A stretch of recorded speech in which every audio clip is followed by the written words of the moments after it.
Bon, les gens, la raison numéro un derrière l'islamophobie, c'est le comportement des musulmans. Je ne comprends pas comment un musulman peut-il se plaindre de l'islamophobie. Quand vous avez des dizaines de milliers de migrants illégaux qui arrivent dans les pays occidentaux sans y être invités, des milliers d'entre eux commettant des crimes comme violer des gens, poignarder des gens, devenant un fardeau pour les États-providence. Évidemment, l'existence de centaines, voire de milliers, de réseaux de violeurs. Non, apparemment, ce ne sont que quelques brebis galeuses. Mais je ne parle même pas d'eux. Vous savez, eux seuls devraient un suffire aux musulmans pour comprendre que, d'accord, peut-être que quelque chose ne va pas. Peut-être qu'on doit se regarder dans le miroir et peut-être qu'on doit faire quelque chose pour notre communauté, parce que ces quelques brebis galeuses sont celles qui rendent nos vies misérables. Mais ce qu'on voit à la place, c'est qu'ils se plaignent de l'islamophobie, ils détournent la faute. Ils disent que tout le monde est responsable, mais que nous, on n'a rien à voir avec ça. Mais non, ils pointent du doigt tout le monde. Ils disent non, on n'a rien à voir avec ça. C'est de l'islamophobie. Oui, c'est votre faute. Vous nous tenez pour responsables. Mais d'accord, même si vous ne faites pas attention au mauvais comportement de quelques brebis galeuses, je parle des savants musulmans. Qu'en est-il d'eux? Ils, ceux qui sont censés montrer l'exemple. Ce sont eux qui sont censés nous montrer à quel point l'islam est beau. Ce sont eux qui doivent montrer au monde que, hé, regardez, à part ces quelques brebis galeuses, notre idéologie est suprême, notre religion est formidable. Regardez-nous. Mais non, eux, je dirais qu'ils sont les plus grands propagateurs de l'islamophobie. En fait, ce sont les super propagateurs de l'islamophobie. Je vais vous montrer 3 ou 4 vidéos parmi des dizaines de milliers disponibles sur les réseaux sociaux, où ils propagent eux-mêmes explicitement l'islamophobie en disant des choses qui devraient alerter, inquiéter et préoccuper chaque non-musulman. Et ensuite, ils disent encore « Je ne comprends pas pourquoi ces gens nous détestent. Je ne comprends pas. Et alors, si on en a poignardé quelques milliers, et alors si on a fait s'écraser des avions dans leurs bâtiments, et alors si on a fait exploser certaines de leurs gares et de leurs bus. Et alors, nous ne sommes pas tous comme ça. Peut-être que vous n'êtes pas tous comme ça. Mais qu'en est-il de leurs érudits? Regardez ça, les gars. Avec quel calme il vous dit qu'il va détruire votre civilisation. Il va prendre le contrôle et remplacer votre système existant. Peu importe ce que c'est, vous savez, si c'est l'Amérique, regardez, l'Amérique a cette histoire énorme, riche, qui dure depuis 600 ans. Oubliez ça, on va simplement vous remplacer. Écoutez-les.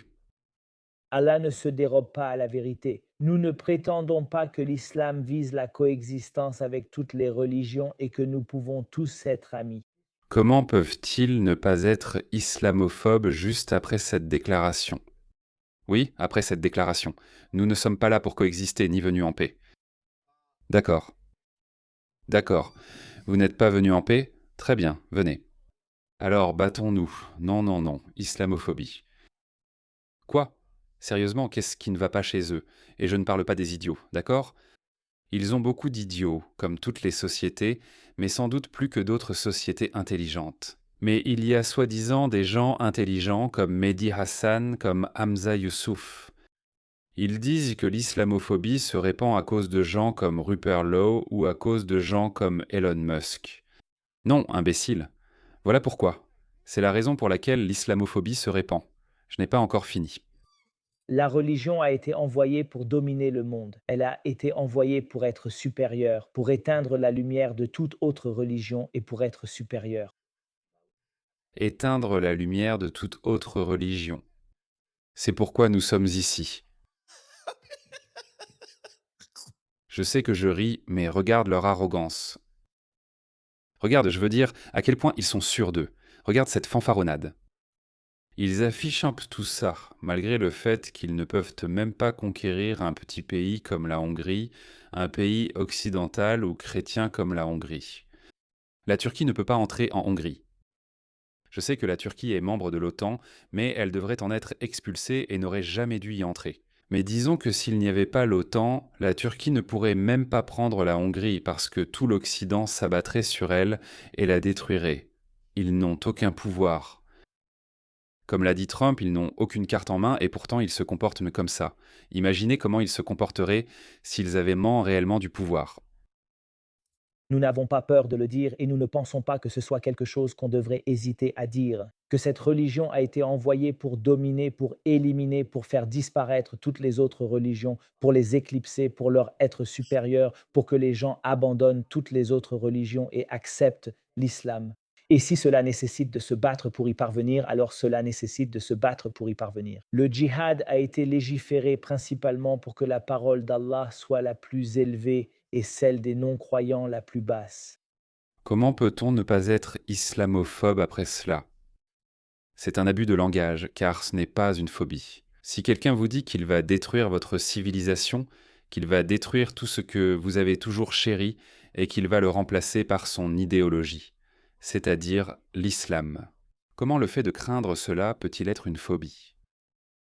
D'accord, je n'ai pas encore terminé, laissez-moi vous en montrer encore un peu. Même leurs femmes sont comme ça. Écoutez, Il ne fait aucun doute que le Coran est la seule voie à suivre. La charia d'Allah subhanahu wa ta'ala est le seul système auquel nous devons nous conformer. évidemment, je ne sais pas où elle dit Sydney. Oui, eh bien, j'allais justement dire qu'elle a un accent australien. Voilà. Ils vivent dans des pays occidentaux et ils prônent cela ouvertement parce que nous leur avons permis. Nous leur avons permis. Tu ne peux pas. Tu ne peux même pas en dire le dixième. Même dans l'un des pays les plus libéraux, comme la Turquie ou la Malaisie, tu seras arrêté ou expulsé si tu es étranger, ou tu seras mis en prison pour trouble à l'ordre public. Pourtant, nous les autorisons. Pourquoi les autorisons-nous? Je devrais t'en donner un meilleur. Non seulement nous les autorisons, mais nous, et par nous, je veux dire le Royaume-Uni, les choses ne sont pas encore aussi graves en Australie, mais je m'attends à ce qu'on frappe à ma porte à un moment donné. Si cela arrive, tu sais, je t'en ai déjà parlé. À leurs dépens, nous leur permettons de dire tout ce qu'ils veulent sans réfléchir. Et puis, quand quelqu'un d'autre réagit, quand quelqu'un d'autre essaie de les arrêter, nous arrêtons nos propres gens. Voilà la gravité de la situation, c'est la vraie tragédie.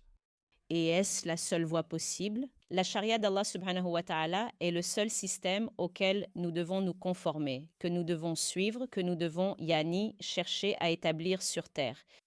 Oui, il faut le faire en Égypte. J'attends ce jour de jugement. J'attends ce... Oui, pardon, qu'est-ce que tu disais, chérie? Qu'as-tu dit?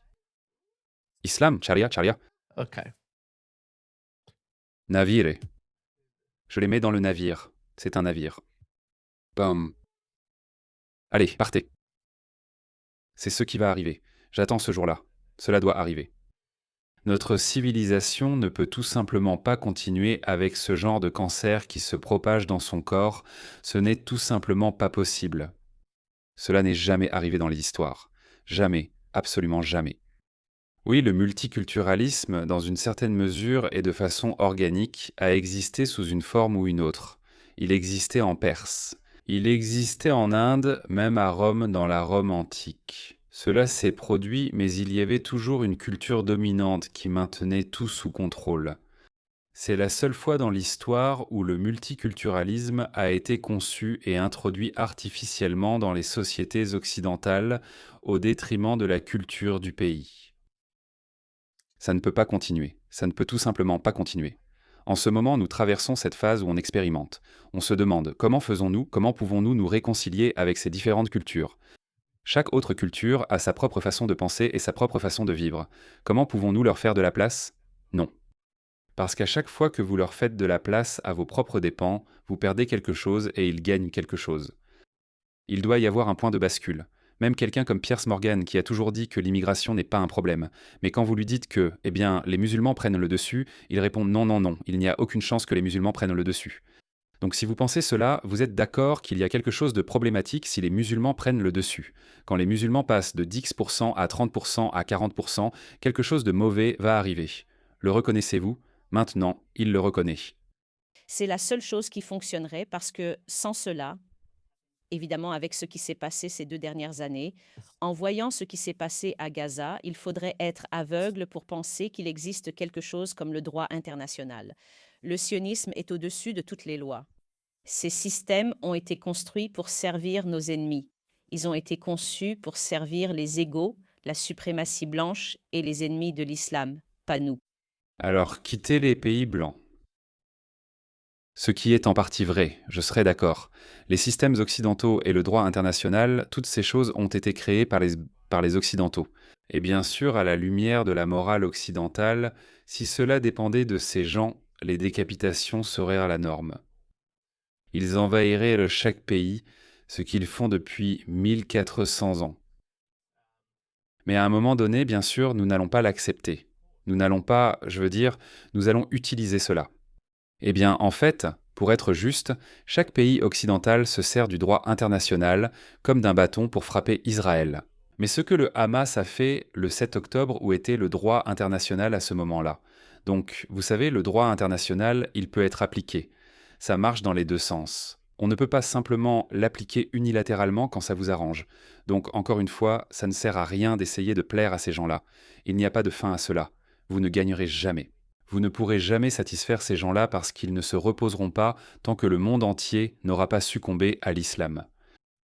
Ils le disent, d'accord? Ils le disent. Les gens sous un régime islamique n'ont jamais souffert. So the way-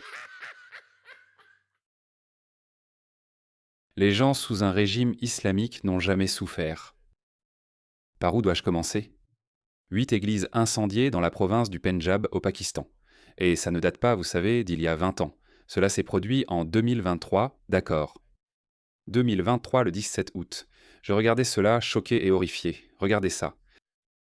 Regardez ça. Regardez ça. Vous pourriez penser que c'est juste le Pakistan. Non. Nommez un pays. Et l'Indonésie, les églises brûlées et les violences sectaires y résultent souvent de tensions régionales. Les autorités indonésiennes ont démoli des églises dans la province d'Aceh. Aceh est la région la plus islamiste d'Indonésie. Regardez ceci. Maintenant, regardez ceci. C'est en Malaisie? Non, la Malaisie est un bon pays, non. Voyons du côté de la Malaisie. La Malaisie aussi. Ouah, regarde ça. Des églises en Malaisie ont été incendiées. D'accord, la Turquie est peut-être plus civilisée. Non, oh, la ville fantôme religieuse de Turquie. Qu'est-ce que c'est?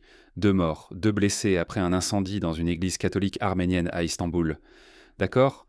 D'accord, ne me lance même pas sur l'Afrique. Le Nigeria, ils ne se contentent pas de brûler des églises. Ils brûlent des églises avec des gens à l'intérieur. Ça, c'est le Nigeria. Quels autres pays? Le Soudan? Voyons. Le Soudan. Ah! Regardez, ça se passe partout. Et ça, je suis désolé de le dire, cette garce. Qu'est-ce qu'elle vient de dire? C'est de revenir au Coran et à cette garce. Qu'a-t-elle dit? Voilà sa réponse. Je suis Égos et la suprématie blanche et les ennemis de l'islam, pas nous. Les gens sous la domination islamique n'ont jamais souffert. Tu as vu ça, hein? Je viens de dire que des églises sont brûlées. Je vais voir combien de personnes sont mortes. En fait, cette vidéo sera longue. Je comptais te montrer 4 vidéos. J'en suis déjà à quoi? 12-13 minutes. Donc, la voie à suivre est de revenir au Coran. Maintenant, la voie à suivre pour nous est d'expulser chacun de ces individus de nos pays occidentaux. C'est la voie à suivre. Je milite pour cela. Personne ne peut me réprimander. Personne ne peut dire que je propage l'islamophobie. Ce sont ces gens qui sont les plus grands propagateurs de l'islamophobie. Regardez ça. On ne peut pas me faire taire pour avoir adopté la position la plus extrême ou la plus radicale, qui est de commencer par expulser ces personnes, ces prêcheurs de haine. Et devinez quoi? Anthony Albanese, il a fait adopter des lois contre les discours de haine après qu'un islamiste ait tué des juifs. Il a fait adopter des lois contre les discours de haine avec une exemption pour ces gens permettant d'assouplir ces lois à leur égard, où ces interprétations des discours de haine peuvent être assouplies. Si quelque chose est dit dans un contexte religieux, ce qui signifie la moitié du Coran. Donc si vous dites « Eh, les juifs et les chrétiens ne peuvent pas être vos amis, coupez-leur les mains et les pieds », alors c'est acceptable. C'est juste, mais c'est dit dans un contexte religieux. Mais c'est quoi ce délire? Non, c'est le seul vrai manage. Et il faut faire partie de ceux qui œuvrent pour cela et ne pas se laisser tromper par leur soi-disant démocratie, leur soi-disant système. Qui vivent dans nos démocraties, qui vivent dans nos soi-disant systèmes et qui sont capables de prêcher cela. Il faut l'expulser. Elle doit être expulsée. C'est quoi son nom?